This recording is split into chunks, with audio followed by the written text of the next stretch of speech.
is possible to recover from infidelity in a relationship. I know this because I'm a certified Gottman couples therapist, and I've helped the Gottmans on a research project where we specifically looked at this topic using a formulated approach to help couples recover from infidelity. And what we know is that we're still gathering data, but it appears that 57 to 80% of couples who follow through with the treatment progress stay together after the therapy. But I want to be 100% honest with you. It is an uphill both ways. Okay. If you decide to separate, it's awful, and that can be painful. And oftentimes you love each other and your lives are intertwined, and it's really, really difficult and painful. And if there are kids involved, it's even harder. On the other hand, healing and trying to recover from betrayal is also a really steep, difficult climb. But if you do decide that you guys want to do it, this video is just to tell you specifically about the Atone, Attune, Attach 3-step process that we use in the Gottman Method. It starts with an assessment, as all Gottman therapy starts with an assessment, and the assessment takes up 3 parts. Okay, so the first part is an 80-minute session between you and your partner where you talk about what you're looking for help with. We do a history to find out what your relationship has been like so far. And then at the end of that very first conversation, that first couples therapy session, we have couples have an argument in front of their therapist. So the therapist has the opportunity to observe how the two of you manage conflict. Okay, so that's session 1.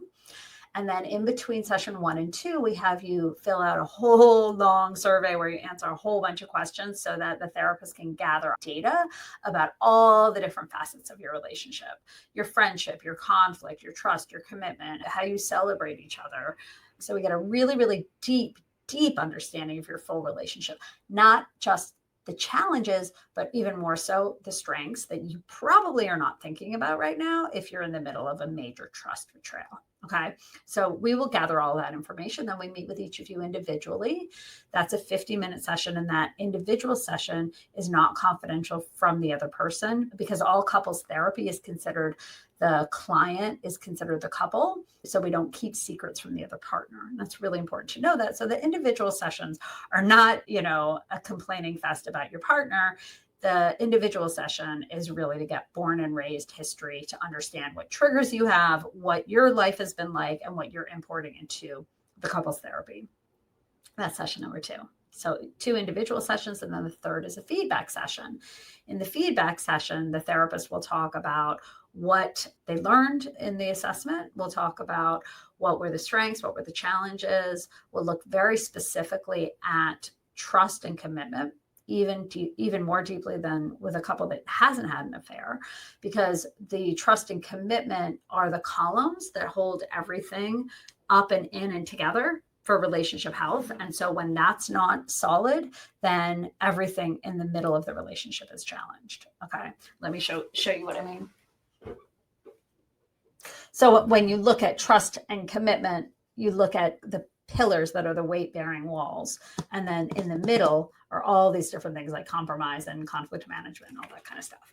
So when you guys are doing the feedback session, we'll talk about trust and commitment. And in addition to giving you all the feedback about the general strengths and challenges like we do with all couples, the other thing that we do in session 1 is we talk very, very specifically about what is the Atone, Attune, Attach strategy for how to rebuild trust in a relationship.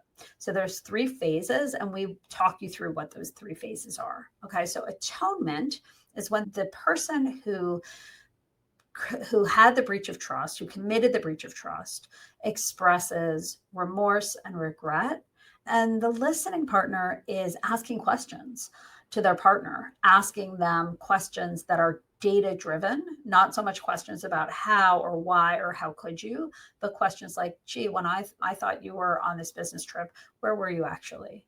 The reason that we know that asking and answering those questions helps heal is because there has been a moment in the relationship where one person thought the world was one way and the other person had information that was hidden from the other person.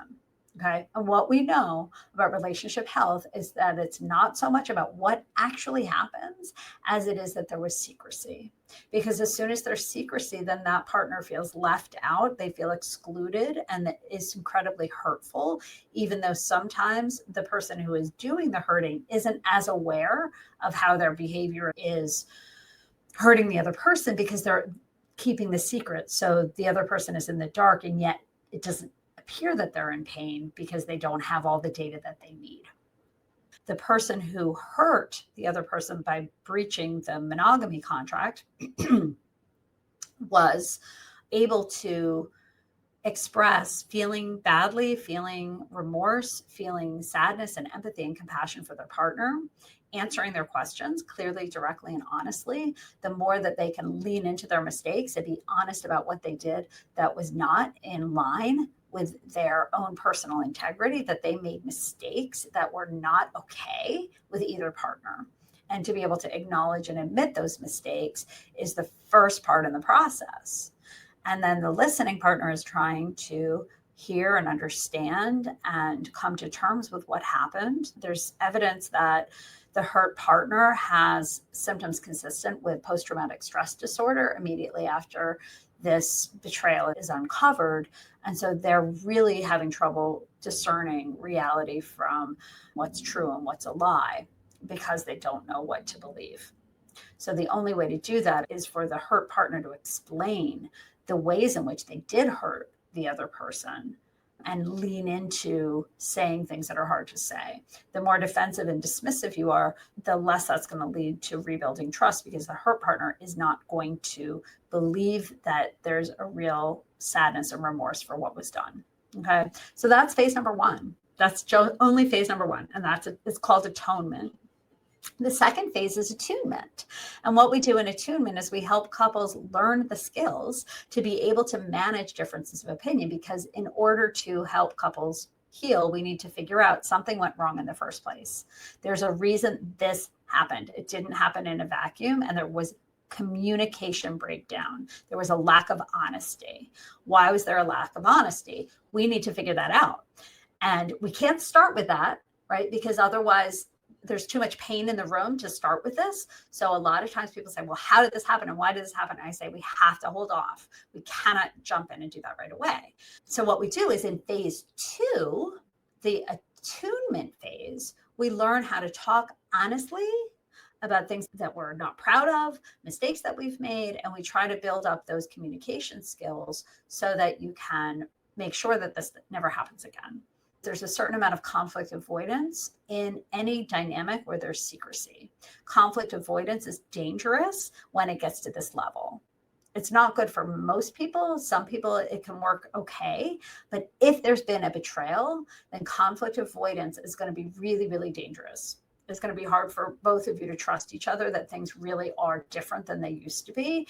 So whatever level your communication skills were at, once there's been an affair in therapy, level 2, after you've done the initial healing process of asking and answering questions, number 2 comes to making sure that you have really solid, great ways of managing differences and speaking your truth, even when you're hurt, angry, embarrassed, ashamed, fill in the blank. Okay. And so you have the therapist who is guiding you in that process, coaching you.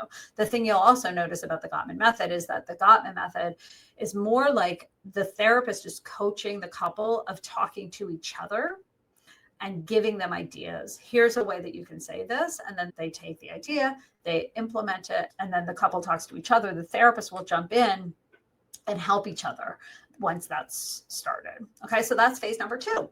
Phase number 3 is called attachment.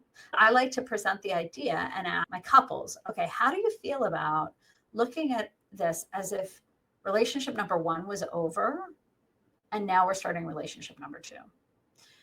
It's easy to have commitment when you haven't been challenged yet. You say, yes, I'm going to love you ever and always, sickness and health, everything. But then when you do it second time around, a recommitment of whatever your monogamy agreement is, some people change their agreement, sometimes they talk about it more in depth, whatever their commitment expectation is, to not have an assumption that the way you define that term is exactly the way your partner defines that term. Okay. So in attachment, we redefine those terms. And if it resonates with couples to think about it in terms of like, okay, marriage number one is over. Now we're starting marriage number two or relationship number two, not saying what happened was okay in the past. That was broken. So we are rebuilding relationship number two, starting at a certain point in time. So in phase number 3, couples start to reconnect. This is where physical intimacy often starts up again. Sometimes it happens right away for couples. Many times it doesn't. Sometimes there's an urgency to start the physical intimacy. But usually with the attachment phase, whether or not there has or has not been physical intimacy during phase 1 and phase 2, during phase 3, it's like, is the intimacy the kind of intimacy that both of you are happy about and that is worth showing up for?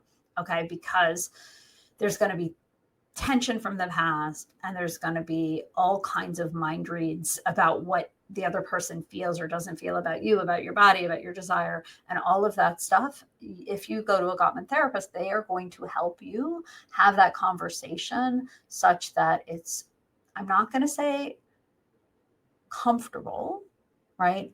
But that it's more productive than it might be if you tried to have it on your own, number one, or number two, you avoid having it at all. Okay, so that's the Gottman method. And if you're interested in the details, the nitty gritty of the research, I can make another video about that where I talk about the research methods, what we did, what we learned, and what we found out. Please tell me other videos that you might want in the comments. And if you are looking for recovery, you can go to the Gottman Institute's website to find a therapist near you. If you are near Pennsylvania, you can come in for a weekend intensive. And in the meantime, I recommend that you really focus on some empathy skills. I have a course that's about really leaning into empathy, because if you're going to move forward with this, you both need to be able to articulate your own emotions and try to hear and listen to your partner's emotions as well. So thanks for tuning into this. I hope this was useful, and let me know any questions or further videos that you'd like in the comments, and I will address that. Okay. Thanks for watching. Have a great day.